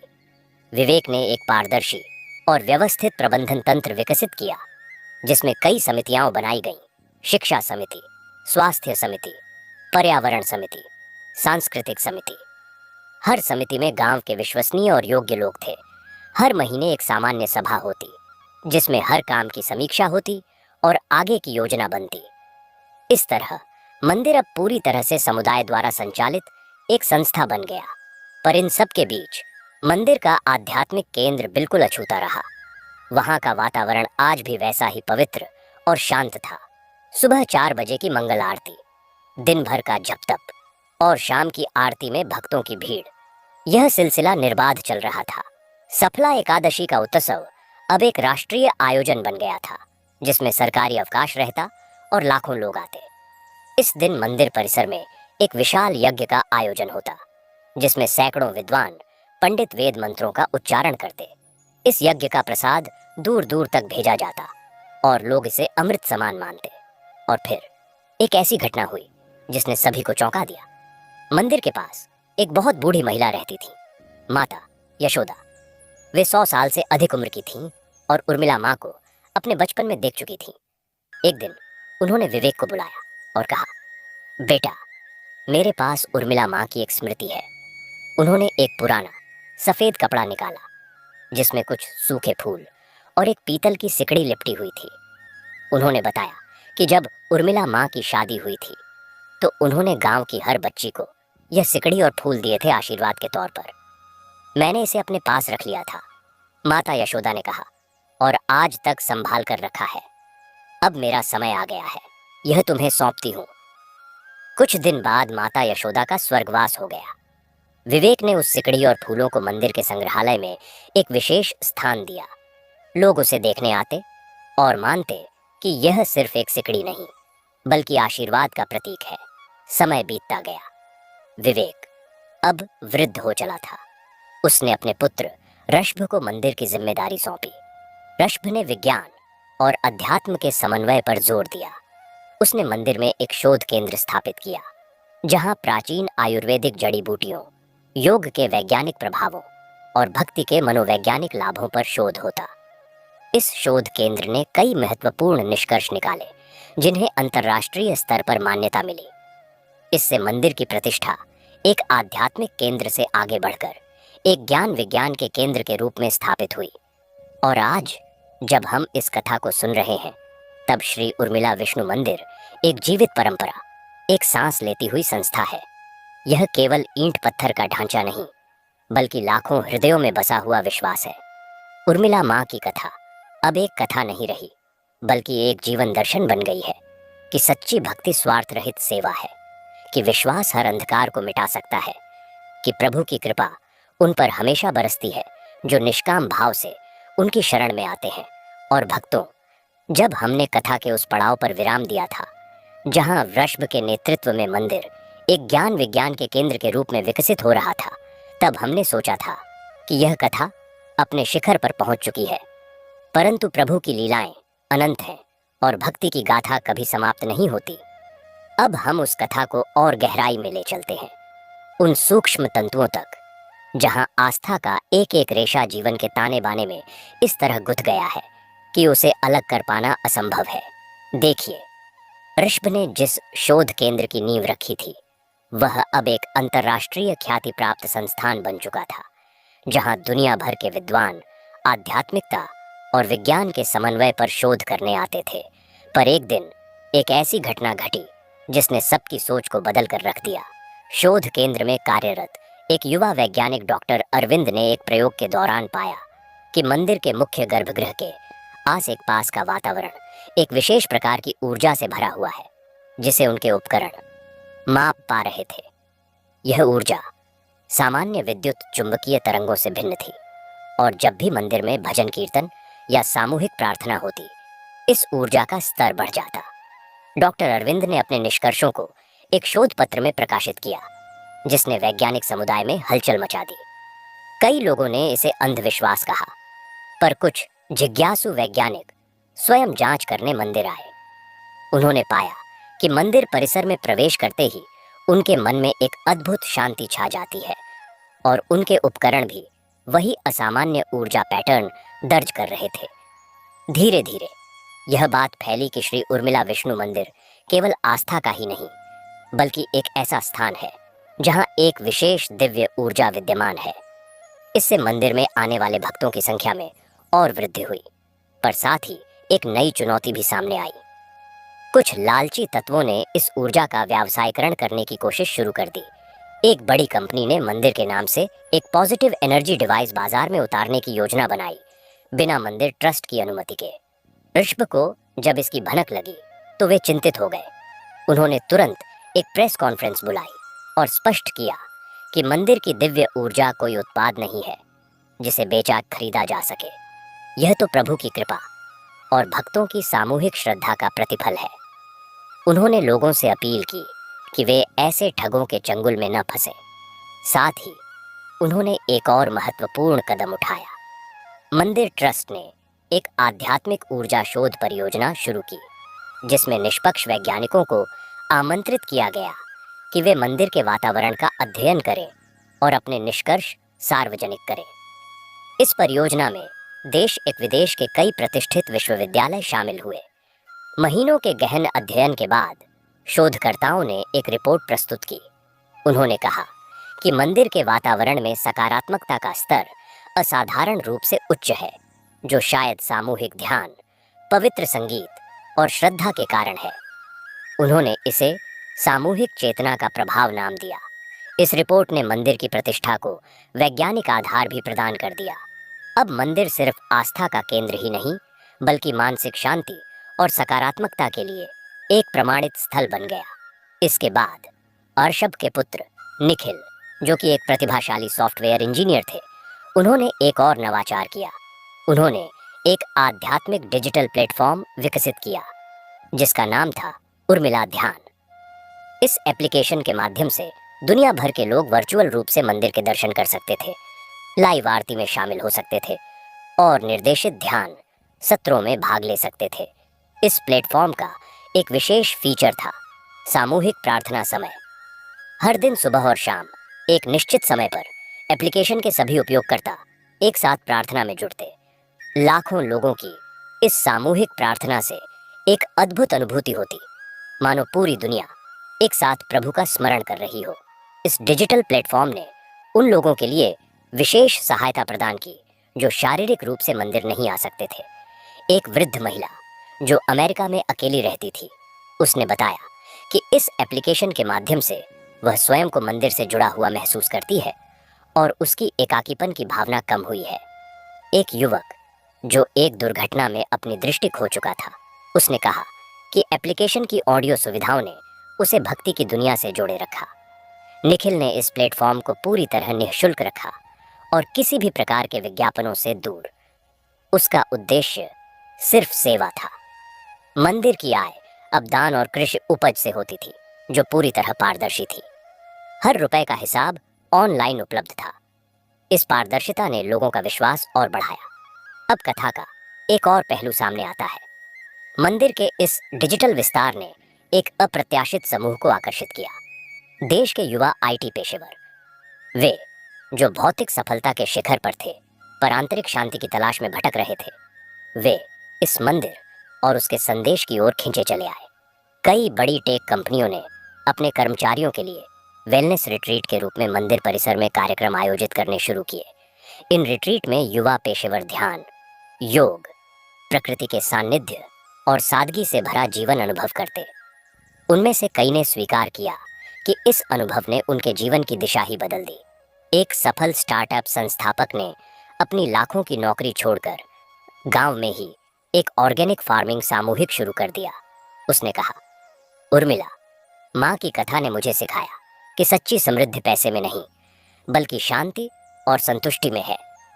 इस तरह मंदिर अब एक ऐसे आंदोलन का केंद्र बन गया जो भौतिकवाद और आध्यात्मिकता के बीच एक सेतु का काम कर रहा था। और फिर एक नया संकट आया। एक बार फिर प्रकृति ने अपना रौद्र रूप दिखाया। लगातार भारी बारिश के कारण नदी किनारे बसे गांवों में बाढ़ आ गई। राजेंद्रपुर और शिवगढ़ भी इसकी चपेट में आए। पानी ने खेतों, सड़कों और कई घरों को नुकसान पहुंचाया। लोगों ने मंदिर में शरण ली। मंदिर का ऊंचा बनाया गया परिसर एक सुरक्षित द्वीप साबित हुआ। निखिल और मंदिर ट्रस्ट ने तुरंत राहत कार्य शुरू किए। उर्मिला ध्यान प्लेटफॉर्म के माध्यम से दुनिया भर से सहायता राशि जुटाई गई। मंदिर की रसोई 24 घंटे चली। हजारों लोगों को भोजन मिला। स्वास्थ्य केंद्र ने मलेरिया और हैजा जैसी बीमारियों से बचाव के उपाय किए। युवा वॉलंटियर्स की टीमें बनी जो राहत सामग्री बांटने और लोगों की मदद करने में जुट गईं। इस संकट के दौरान एक और चमत्कारी घटना हुई। बाढ़ के पानी ने मंदिर के मुख्य द्वार तक पहुंच तो बनाई, पर अचानक बारिश रुक गई और पानी ने मंदिर परिसर में प्रवेश नहीं किया, मानो कोई अदृश्य दीवार खड़ी हो। लोगों ने इसे उर्मिला माँ की कृपा माना। जब पानी उतरा तो लोगों ने देखा कि मंदिर का प्रांगण पूरी तरह सूखा और साफ था, जबकि आसपास का इलाका कीचड़ और मलबे से भरा हुआ था। इस घटना ने लोगों की आस्था को और गहरा कर दिया। बाढ़ के बाद पुनर्निर्माण का काम शुरू हुआ। मंदिर ट्रस्ट ने न केवल अपने गांव बल्कि आसपास के 5 गांवों के पुनर्निर्माण का बीड़ा उठाया। वैज्ञानिकों की सलाह से इस बार घर ऊंचे चबूतरों पर बनाए गए ताकि भविष्य में बाढ़ का खतरा कम हो। नए जल निकासी तंत्र बनाए गए। किसानों को बाढ़ रोधी फसलों के बारे में जानकारी दी गई। इस पूरे प्रयास में गांव वालों ने अपूर्व एकजुटता दिखाई। सबने मिलकर काम किया, चाहे वह किसी का घर हो या मंदिर का एक कोना। यह देखकर निखिल के हृदय में एक विचार ने जन्म लिया। उसने एक ग्राम सभा परिषद का गठन किया जिसमें आसपास के 10 गांवों के प्रतिनिधि शामिल थे। इस परिषद का उद्देश्य था सामूहिक नियोजन और विकास। अब कोई भी निर्णय अकेले नहीं बल्कि सामूहिक सहमति से लिया जाता। इससे गांवों में एक नया सामाजिक ताना बाना बना जहां प्रतिस्पर्धा नहीं बल्कि सहयोग प्रमुख था। समय आगे बढ़ा। निखिल अब एक परिपक्व नेता थे। उनकी पुत्री आद्या, जो अब बड़ी हो चुकी थी, उसमें उर्मिला माँ की तरह ही गहरी आध्यात्मिक रुचि थी। वह बचपन से ही मंदिर के वातावरण में रही थी और उसने संगीत और कला में विशेष योग्यता हासिल की थी। आद्या ने मंदिर की कथा को एक नए माध्यम से जोड़ा, कला के माध्यम से। उसने एक भक्ति कला उत्सव की शुरुआत की जहां देश भर के कलाकार आकर उर्मिला माँ के जीवन और भक्ति पर पेंटिंग, मूर्तियां, नृत्य नाटिकाएं और संगीत रचनाएं प्रस्तुत करते। इस उत्सव ने मंदिर को एक सांस्कृतिक केंद्र के रूप में भी स्थापित कर दिया। आद्या ने ही मंदिर के प्रवेश द्वार पर एक ध्वनि और प्रकाश शो की व्यवस्था की जिसमें सायंकाल उर्मिला माँ की संपूर्ण कथा को आधुनिक तकनीक के साथ प्रस्तुत किया जाता। यह शो पर्यटकों और भक्तों के लिए एक प्रमुख आकर्षण बन गया। अब मंदिर की यह यात्रा एक ऐसे मुकाम पर पहुंची थी जहां यह परंपरा और आधुनिकता, विज्ञान और आध्यात्मिकता, व्यक्तिगत और सामुदायिक, सभी के बीच एक सुंदर सामंजस्य स्थापित कर चुकी थी। पर कथा का अंत अभी नहीं हुआ था। एक दिन मंदिर के पुराने अभिलेखागार की सफाई के दौरान एक पीतल की पेटी मिली जो एक दीवार के भीतर चिनी हुई थी। जब उसे सावधानी से खोला गया तो उसमें कुछ पुराने भुजा हुए पन्ने मिले। उन पन्नों पर हस्तलिखित नोट्स थे और उन्हें पढ़ने पर पता चला कि यह स्वयं उर्मिला माँ के हाथ की लिखी हुई एक डायरी के अंश थे जो अब तक अज्ञात थे। इन अंशों में उनकी व्यक्तिगत प्रार्थनाएं, संदेह के क्षण और भगवान विष्णु के प्रति उनकी गहन भावनाएं दर्ज थीं। एक जगह उन्होंने लिखा था, प्रभु, कभी कभी लगता है कि मेरी प्रार्थनाएं इन दीवारों तक ही सीमित है, फिर याद आता है कि तू सबका साक्षी है, बस मेरा विश्वास बना रहे। दूसरी जगह, आज माँ की तबीयत फिर खराब है, हे नाथ, उनके सभी कष्ट मुझे दे दो, पर उन्हें स्वस्थ रखो। इन पंक्तियों ने उर्मिला माँ को और भी मानवीय और भी निकट बना दिया। यह स्पष्ट था कि उनकी भक्ति संघर्षों और संदेहों से गुजरी थी, पर उन्होंने कभी विश्वास नहीं छोड़ा। इन अंशों को संरक्षित करके मंदिर के संग्रहालय में प्रदर्शित किया गया। भक्त इन्हें पढ़कर रोमांचित हो उठते, क्योंकि उन्हें एहसास होता कि भक्ति का मार्ग सदा सरल नहीं होता, उसमें संघर्ष भी होते हैं, पर अंततः प्रभु की कृपा सब कुछ सहज कर देती है। और आज जब हम इस कथा को सुन रहे हैं, तब श्री उर्मिला विष्णु मंदिर एक जीवित, सांस लेती परंपरा है जो निरंतर विकसित हो रही है। यह मंदिर अब एक विश्वव्यापी समुदाय का केंद्र है, जहां भौतिक और आध्यात्मिक दुनिया एक दूसरे को पूरक करती है। उर्मिला माँ की कथा अब केवल एक कथा नहीं, बल्कि एक जीवन पद्धति बन चुकी है। ईमानदारी से कर्म करो, निष्काम भाव से भक्ति करो, सबके कल्याण की कामना करो और प्रभु पर अटूट विश्वास रखो। तो भक्तों, यह कथा यहीं समाप्त नहीं होती। यह कथा तो हर उस व्यक्ति में जारी है जो कठिनाइयों में भी भगवान का नाम लेता है। यह कथा तब जारी है जब कोई माँ अपने बच्चे को सच्चाई का पाठ पढ़ाती है।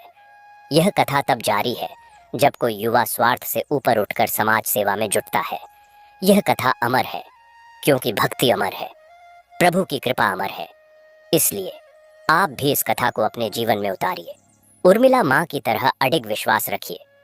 सफला एकादशी का पावन व्रत करिए और अधिक सूक्ष्म होकर बहता है। जहां हमने छोड़ा था उसी पल से आगे बढ़ते हैं। जब उर्मिला माँ की हस्तलिखित डायरी के अंश मिलने से पूरा मंदिर परिसर एक अपूर्व आध्यात्मिक उत्साह से भर गया था। ये वे शब्द थे जो सदियों से दीवार के भीतर दबे पड़े थे। मानो प्रभु ने यही चाहा हो कि जब समय आएगा, जब दुनिया को एक नए प्रकार के आलोक की आवश्यकता होगी, तब ये शब्द प्रकट होंगे और लोगों के हृदय में उसी आग को जलाएंगे जो उर्मिला माँ के भीतर जलती थी। और देखिए, ऐसा ही हुआ। डायरी के उन पन्नों को जब संग्रहालय में विशेष स्थान दिया गया तो लोग दूर दूर से उन्हें देखने आने लगे। पर मात्र देखना ही नहीं, वे उन शब्दों को पढ़ते, उन्हें अपने मन में उतारते और फिर एक अजीब सी शांति और शक्ति का अनुभव करते। एक युवती जो अपने जीवन में बार बार असफलताओं का सामना करके हताश हो चुकी थी, वह डायरी के सामने बैठी और पढ़ने लगी, प्रभु, कभी कभी लगता है कि मेरी प्रार्थनाएं इन दीवारों तक ही सीमित हैं, फिर याद आता है कि तू सबका साक्षी है, बस मेरा विश्वास बना रहे। इन पंक्तियों को पढ़कर उसकी आंखों में आंसू आ गए। उसे लगा जैसे उर्मिला माँ सीधे उससे बात कर रही हो, उसे समझा रही हो कि संदेह और निराशा तो आती रहती है, पर विश्वास का दीपक नहीं बुझने देना। उस युवती ने मन ही मन प्रण किया कि वह भी हार नहीं मानेगी और कुछ ही महीनों बाद उसे एक अच्छी नौकरी मिल गई। उसने कहा कि यह उर्मिला माँ का आशीर्वाद था। ऐसी ही अनगिनत घटनाएं हुई। डायरी के उन अंशों ने मंदिर को एक नई ऊर्जा दी, एक नई गहराई दी। अब मंदिर सिर्फ एक तीर्थ स्थल नहीं रह गया था, बल्कि एक जीवंत पांडुलिपि बन गया था, जिसका हर पन्ना, हर कोना, हर पत्थर एक कहानी कहता था। और फिर आद्या, जिसने भक्ति कला उत्सव शुरू किया था, उसने एक नया प्रयोग किया। उसने डायरी के उन अंशों को आधार बनाकर एक बहुमाध्यम कला प्रदर्शनी का आयोजन किया। एक ओर जहां चित्रकारों ने उन शब्दों से प्रेरित होकर अद्भुत चित्र बनाए, वहीं मूर्तिकारों ने संगमरमर में उर्मिला माँ के जीवन के विभिन्न पलों को उकेरा। संगीतकारों ने डायरी की पंक्तियों को स्वर दे और नृत्यांगनाओं ने उन भावनाओं को नृत्य के माध्यम से व्यक्त किया। यह प्रदर्शनी केवल मंदिर परिसर तक सीमित नहीं रही, बल्कि इसे देश के विभिन्न महानगरों में ले जाया गया। इससे उर्मिला माँ का संदेश उन लोगों तक भी पहुंचा जो शायद कभी मंदिर नहीं आ पाते। एक बड़े शहर में यह प्रदर्शनी लगी तो वहां के एक प्रसिद्ध मनोवैज्ञानिक डॉक्टर विक्रम सिन्हा भी देखने आए। वे आध्यात्मिकता को एक मनोवैज्ञानिक घटना मानते थे, पर उर्मिला माँ की डायरी और उस पर आधारित कला ने उन्हें झकझोर दिया। उन्होंने महसूस किया कि यहाँ कुछ ऐसा है जो सिर्फ मनोविज्ञान के दायरे से बाहर है। उनकी जिज्ञासा जागी और वे स्वयं मंदिर आए। यहाँ आकर उन्होंने न केवल मंदिर के वातावरण को बल्कि यहाँ के लोगों की आस्था को नजदीक से देखा। उन्होंने निखिल से अनुरोध किया कि क्या वे यहाँ रहकर एक शोध कर सकते हैं कि कैसे एक व्यक्ति की गहन भक्ति और उसकी विरासत समुदाय के मानसिक स्वास्थ्य और सामाजिक सद्भाव को प्रभावित करती है। निखिल ने हर्ष से स्वीकार किया। डॉक्टर विक्रम ने अगले 6 महीने गांव में बिताए। वे लोगों से बातचीत करते, उनके जीवन के अनुभव सुनते, मंदिर की गतिविधियों में भाग लेते। उनकी शोध का केंद्र बिंदु था सामूहिक आस्था और सामाजिक लचीलापन। उन्होंने पाया कि इस गांव के लोगों में तनाव का स्तर बेहद कम था, सामाजिक एकजुटता अद्भुत थी और संकट के समय में वे अविश्वसनीय रूप से लचीले और सहयोगी थे। उन्होंने इसका श्रेय उस साझा विश्वास प्रणाली को दिया जो उर्मिला माँ की कथा और मंदिर के इर्द गिर्द बुनी गई थी। उनकी शोध रिपोर्ट ने अंतर्राष्ट्रीय स्तर पर सुर्खियां बटोरी। उन्होंने लिखा, यह केवल धर्म नहीं है, यह एक साझा मानवीय अनुभव है जो लोगों को आपस में जोड़ता है, उन्हें आशा देता है और एक सामूहिक लचीलापन प्रदान करता है जो आधुनिक समय की चुनौतियों का सामना करने के लिए आवश्यक है। इस शोध ने मंदिर को एक नई दृष्टि से देखने का अवसर दिया। अब यह केवल भारत का ही नहीं बल्कि वैश्विक अकादमिक हलकों में भी चर्चा का विषय बन गया।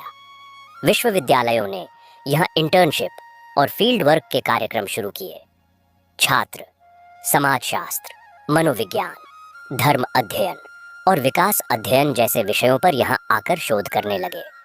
इससे मंदिर एक शैक्षणिक आदान प्रदान का केंद्र भी बन गया। पर इन सब के बीच एक नई चिंता ने सिर उठाया। मंदिर की इस बढ़ती हुई ख्याति के कारण कुछ लोगों ने इसे एक ब्रांड के रूप में देखना शुरू कर दिया। एक बड़ी कॉरपोरेट कंपनी ने उर्मिला माँ के नाम से एक लाइन ऑफ प्रोडक्ट लॉन्च करने का प्रस्ताव रखा। अगरबत्तियाँ, मोमबत्तियाँ, यहाँ तक कि कपड़े और गहने। उन्होंने मंदिर ट्रस्ट को एक मोटी रॉयल्टी की पेशकश की। मंदिर ट्रस्ट की बैठक हुई। निखिल, आद्या और अन्य सदस्य गहन विचार विमर्श में डूब गए। एक ओर इस पैसे से वे और भी बड़े सामाजिक काम कर सकते थे। दूसरी ओर क्या यह उर्मिला माँ की सादगी और निस्वार्थ भक्ति के सिद्धांतों के विरुद्ध नहीं होगा? क्या यह भक्ति का व्यवसायीकरण नहीं होगा? बहस लंबी चली। आद्या ने कहा, दादी माँ ने कभी किसी चीज को बेचने के बारे में नहीं सोचा होगा। उनकी भक्ति तो देना थी, लेना नहीं। अंततः ट्रस्ट ने सर्वसम्मति से निर्णय लिया कि वे किसी भी प्रकार के व्यावसायिक समझौते में नहीं पड़ेंगे। उन्होंने एक प्रेस विज्ञप्ति जारी करके स्पष्ट किया कि श्री उर्मिला विष्णु मंदिर किसी भी प्रकार के व्यावसायिक लाभ के लिए अपने नाम या प्रतीकों का उपयोग नहीं करेगा। उन्होंने यह भी कहा कि भक्ति एक भावना है, एक अनुभव है, उसे बेचा नहीं जा सकता। इस निर्णय ने सभी को चौंका दिया। एक ऐसे दौर में जब हर चीज बिकाऊ होती जा रही है, मंदिर ट्रस्ट का यह कदम एक नैतिक बुलंदी का प्रतीक बन गया। लोगों का मंदिर के प्रति सम्मान और बढ़ गया। उन्हें लगा कि यह सचमुच एक पवित्र स्थान है जहां लालच के लिए कोई जगह नहीं। इस घटना के बाद एक और आश्चर्यजनक चीज हुई। जिन लोगों ने मंदिर के नाम से उत्पाद बनाने की कोशिश की थी, उनकी कंपनी को अप्रत्याशित नुकसान हुआ और अंततः उन्हें यह योजना वापस लेनी पड़ी।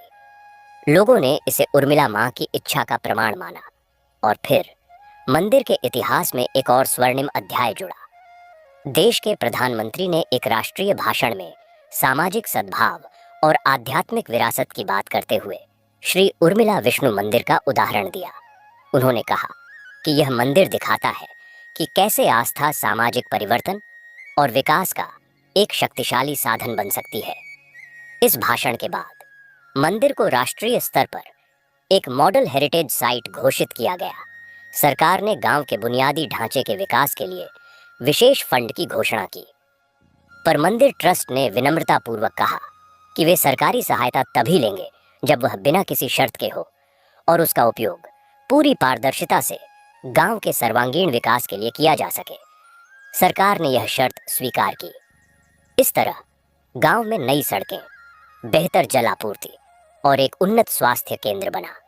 इन सब विकास कार्यों में मंदिर ट्रस्ट ने यह सुनिश्चित किया कि गांव का प्राकृतिक और सांस्कृतिक परिवेश बरकरार रहे। नई इमारतें पारंपरिक वास्तुकला के अनुरूप बनाई गईं, पेड़ों को काटने से बचाया गया और सभी कार्य स्थानीय श्रम का उपयोग करके किए गए। इससे गांव की अर्थव्यवस्था को बल मिला और लोगों को रोजगार भी। अब मंदिर और गांव का विकास एक दूसरे के पूरक बन चुके थे। एक के बिना दूसरे की कल्पना भी नहीं की जा सकती थी। और जैसे जैसे समय बीतता गया, नई पीढ़ियां आती गईं। निखिल की पोती तन्वी, जो अब एक किशोरी थी, उसमें एक अद्भुत गुण देखने को मिला। वह बचपन से ही प्रकृति से गहरा लगाव रखती थी। वह मंदिर के बगीचों में घंटों बिताती, पेड़ पौधों की देखभाल करती और पक्षियों के लिए दाना पानी रखती। उसने देखा कि मंदिर परिसर में आने वाले हजारों भक्तों के कारण प्लास्टिक कचरे की समस्या बढ़ रही थी।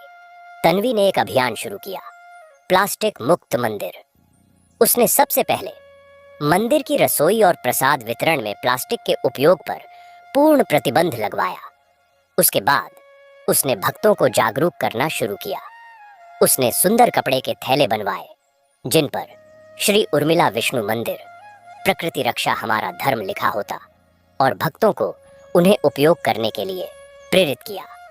उसने मंदिर परिसर में कई कचरा पृथक्करण केंद्र स्थापित किए और कंपोस्टिंग की व्यवस्था की। तन्वी का यह अभियान इतना सफल रहा कि कुछ ही महीनों में मंदिर पूरी तरह से प्लास्टिक मुक्त हो गया। यह खबर अखबारों और टीवी चैनलों तक पहुंची। तन्वी को पर्यावरण संरक्षण के लिए एक राष्ट्रीय पुरस्कार से सम्मानित किया गया। उसने अपने भाषण में कहा, उर्मिला, माँ ने हमें प्रकृति और प्राणिमात्र से प्रेम करना सिखाया। मैंने बस उनकी शिक्षा को आगे बढ़ाया है। तन्वी के इस कदम ने देश भर के हजारों मंदिरों और धार्मिक स्थलों को प्रेरणा दी। कई जगहों ने इस मॉडल को अपनाया और प्लास्टिक मुक्त होने की दिशा में काम शुरू किया। इस तरह उर्मिला माँ की भक्ति अब पर्यावरण रक्षा के एक वैश्विक आंदोलन से जुड़ गई। और फिर मंदिर के सामने एक नई चुनौती आई, जो इस समय की सबसे बड़ी वैश्विक चुनौती थी, एक महामारी। एक ऐसा विषाणु फैला जिसने पूरी दुनिया को थाम लिया। लॉकडाउन लग गए, यात्राएं रुक गईं, लोग अपने अपने घरों में कैद हो गए। मंदिर भी आम भक्तों के लिए बंद करना पड़ा।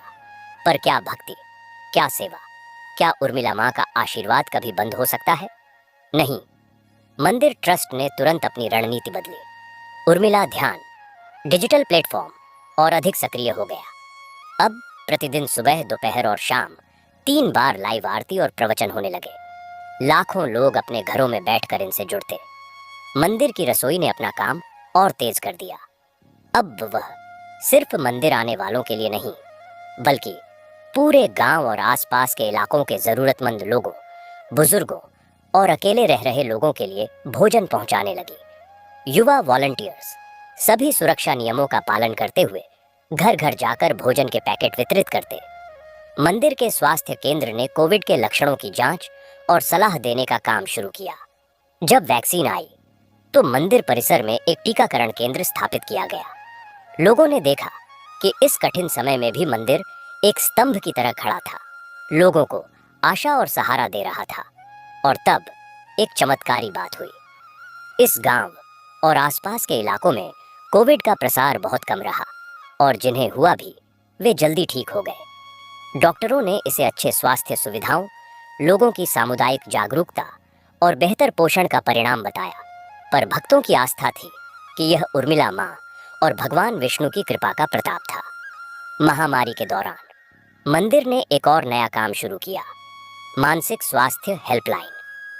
लॉकडाउन और अलगाव के कारण बहुत से लोग तनाव और अवसाद से जूझ रहे थे। मंदिर के प्रशिक्षित परामर्शदाता और धर्मगुरु फोन पर लोगों की बात सुनते, उन्हें धैर्य बंधाते और आध्यात्मिक मार्गदर्शन देते।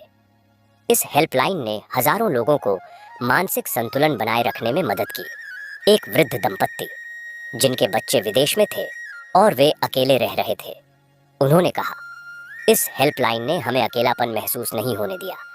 हमें लगता था कि उर्मिला माँ हमारे साथ है। जब महामारी कम हुई और मंदिर फिर से खुला तो भक्तों का सैलाब उमड़ पड़ा। ऐसा लग रहा था जैसे हर कोई अपनी कृतज्ञता व्यक्त करने आया हो। मंदिर का प्रांगण फूलों और दीपों से भर गया और फिर एक नया सपना देखा गया। तन्वी, जो अब एक युवा महिला बन चुकी थी, उसने एक विश्वविद्यालय में पर्यावरण विज्ञान की पढ़ाई की थी। उसने मंदिर ट्रस्ट के सामने एक प्रस्ताव रखा, उर्मिला ग्रीन विलेज प्रोजेक्ट। इस प्रोजेक्ट का लक्ष्य था कि न केवल राजेंद्रपुर और शिवगढ़ बल्कि पूरे जिले के गांवों को 100% ऑर्गेनिक और आत्मनिर्भर बनाया जाए। सौर ऊर्जा, वर्षा जल संचयन, जैविक कृषि और कचरा प्रबंधन को एक समग्र मॉडल में ढाला जाए। ट्रस्ट ने इस प्रोजेक्ट को हरी झंडी दे दी। तन्वी ने अथक परिश्रम किया। उसने गांव वालों को प्रशिक्षित किया, सरकारी और गैर सरकारी संगठनों से सहयोग लिया और एक के बाद एक गांव को इस मॉडल में शामिल किया। 5 साल के भीतर पूरा जिला एक मॉडल ग्रीन जिला बन गया, जिसकी चर्चा अंतर्राष्ट्रीय स्तर पर हुई। संयुक्त राष्ट्र के एक पर्यावरण कार्यक्रम ने इसे एक केस स्टडी के रूप में शामिल किया और इस सब के केंद्र में था श्री उर्मिला विष्णु मंदिर। अब मंदिर केवल भारत का ही नहीं बल्कि पूरी मानवता की एक आशा की किरण बन चुका था। यह दिखा रहा था कि कैसे आस्था, विज्ञान, समाज सेवा और पर्यावरण प्रेम मिलकर एक बेहतर दुनिया का निर्माण कर सकते हैं। और कथा यहीं नहीं रुकती। अब हम एक और पीढ़ी आगे बढ़ते हैं। तन्वी की बेटी आर्चा, जो एक कंप्यूटर प्रोग्रामर थी, उसने कृत्रिम बुद्धिमत्ता और आध्यात्मिकता के संगम पर काम शुरू किया। उसने एक एआई आधारित सिस्टम विकसित किया जो उर्मिला माँ की शिक्षाओं और भगवान विष्णु के सिद्धांतों के आधार पर लोगों के प्रश्नों का उत्तर दे सकता था। पर यह सिस्टम सिर्फ जवाब देने तक सीमित नहीं था। यह व्यक्ति की भावनात्मक स्थिति को समझकर उसे उचित आध्यात्मिक मार्गदर्शन